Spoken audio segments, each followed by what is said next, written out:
This past season, we got to witness one of the greatest teams to ever take the field in the history of college football. The undefeated LSU Tigers dismantled Oklahoma in the semifinal of the playoff and proceeded to do the same to Clemson in the championship. This LSU Tigers team was just stacked from top to bottom, defeating any top-ranked team in their path and playing elite in every game on their schedule. They had a good defense, but it was their offense that took the show, and for a change, they were the reason why LSU was as good as they were.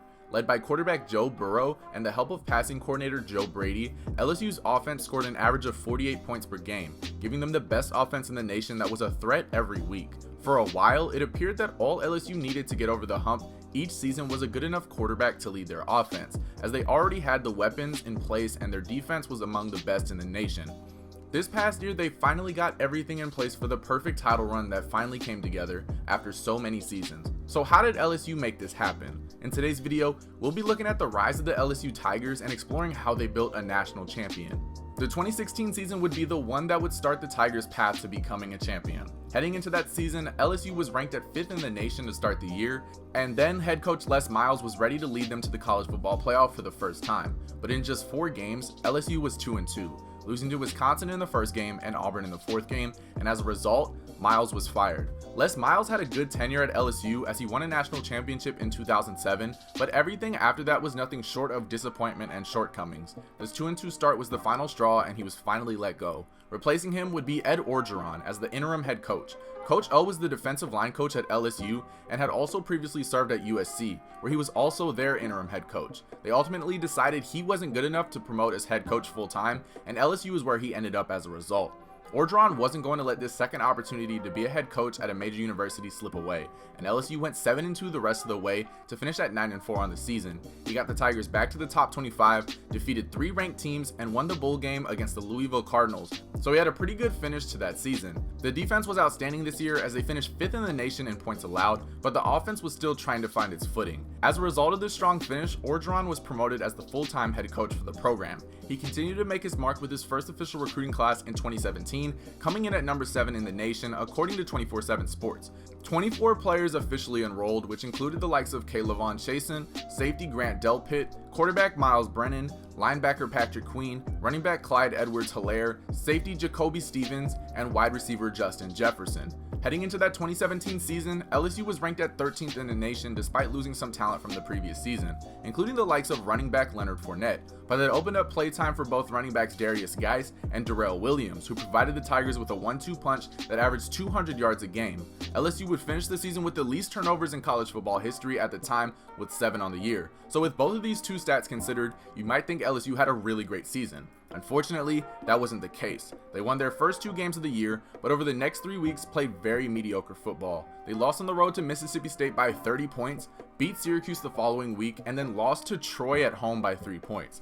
These results would have been the start of a downfall for other universities, and it could have easily broke LSU's season, but Ed Orgeron didn't let that happen. They went 6-2 the rest of the way, defeating ranked Florida and Auburn, but losing to Alabama and Notre Dame in the Citrus Bowl to end the year at 9-4. So, given the early season circumstances, LSU finished strong, but the quarterback play prevented this team from going further. Once again, the defense was stout, allowing just 19 points per game, which was good enough for the 14th best defense in the nation, while the offense struggled. They averaged 27 points per game, but that was good enough for 76th in the nation.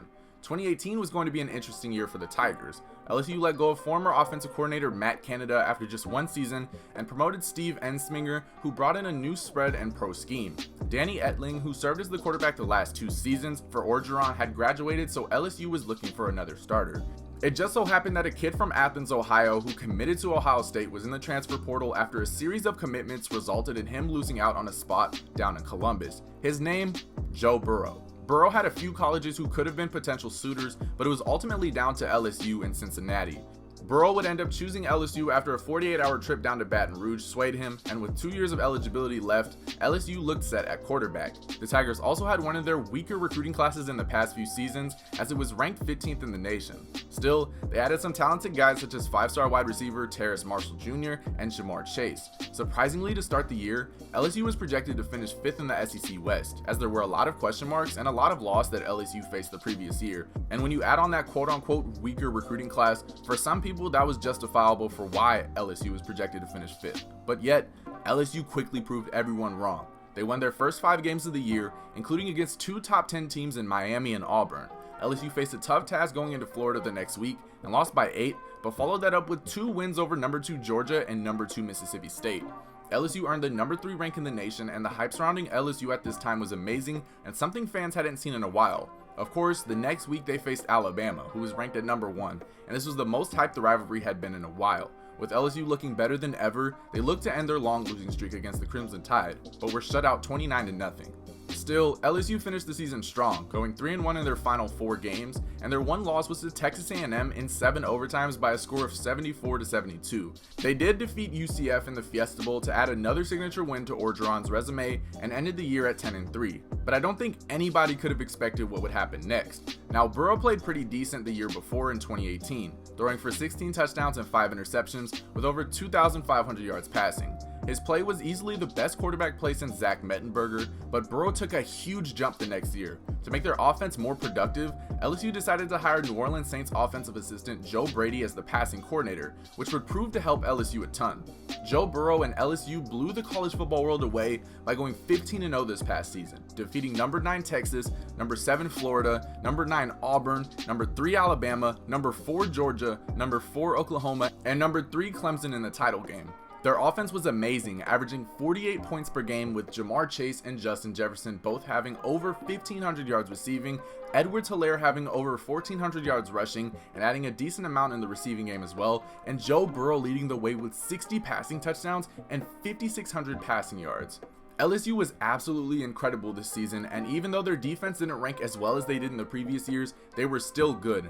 Their secondary in particular was phenomenal this season, and they look to have multiple NFL prospects from this secondary. This season was a culmination of many years of coming up short and rebuilding, and LSU finally did it.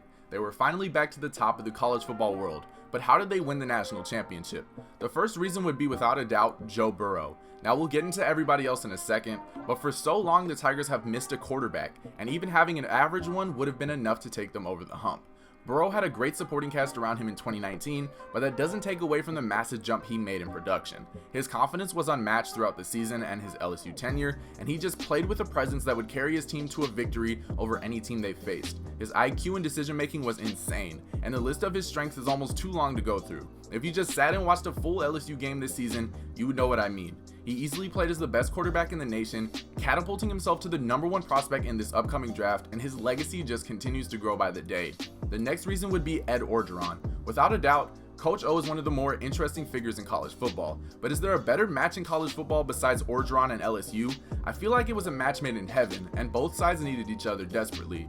Orgeron is a Louisiana native and has been a head coach at the college football level before, but he had a mediocre tenure at Ole Miss and wasn't kept on as the head coach at USC, and was looking for one more shot as a head coach. A chance at redemption, and one that he didn't waste. LSU was also looking for someone who could take the program to another level, but someone who understood what it meant to be an LSU Tiger. He brought a new identity to the team and a new level of confidence that was needed in the past. So many times before, LSU had failed in big games or in games they absolutely needed to win. And Orgeron's 4 years as the head coach at LSU, including in his interim season, it was impressive to see how LSU responded to adversity and how many of the big games they won. After losing to Troy, they could have let it ruin their season, but they finished strong in 2017. In 2018, they defeated 4 top 10 teams and won a BCS Bowl. And in 2019, they defeated every top 10 team in their path, which by the way was 7 of them. We can also highlight 2 more coaches, Steve Ensminger and Joe Brady, who helped transform an average LSU offense into the best in the nation last year. The creativity and great play calling down the stretch, accompanied with the playmakers on the field, made LSU a feared offense to go up against. Last but not least, we have the recruiting from LSU over the past few seasons. Now, it's important to note recruiting in any of these videos as it's so crucial to a team's rise and fall, but LSU's recruiting in particular is so impressive. Most of their classes ranked in the top 10, and they were just filled with quality players who contributed almost immediately. But LSU has found a lot of success as well in the transfer portal. Recently, they just got highly coveted linebacker Jabril Cox from North Dakota State, who looks to step in and be one of the leaders for the defense next year. In the past, however, LSU has gotten guys such as Joe Burrow, who we've already talked about, and Cole Tracy, and just continues to do work in the transfer portal. And Ed Orgeron highlighted why he thinks LSU has found success recently when he stated that, first of all, it's LSU, and second of all, we have some coaches that are really well versed in recruiting. They can branch out all over the country, and one of the coaches that's really been instrumental is Bill Busch. Bill has done a great job at recruiting, especially graduate transfers for us, and he's done it again. Recruiting and coaching go a long way in college sports, and LSU has excellence in both departments. The 2017 recruiting class in particular was a huge reason for why LSU won the championship this year. So many of the guys from this class were key contributors and starters and look to do so at the next level as well. And if you want to look at where LSU first began to build this national champion, it starts with this recruiting class. So they did it. The LSU Tigers finally reached the top of the college football world once again. There were plenty of rough patches through the way, plenty of not being good enough, and losing to rivals over and over again. But that all stopped this past season. It was the perfect storm, and they did it in the most perfect way possible. LSU has lost a lot of talent this offseason, but they still have great players in Jamar Chase and cornerback Derek Stingley Jr. But LSU has lost players in the past before, and just like in the past, they will respond and they will be okay. The next few seasons under Ed Orgeron is going to be so exciting to watch how far LSU can go. This has been a video on LSU football. Thank you guys so much for watching. Subscribe if you're new, and as always, I will see you guys next time.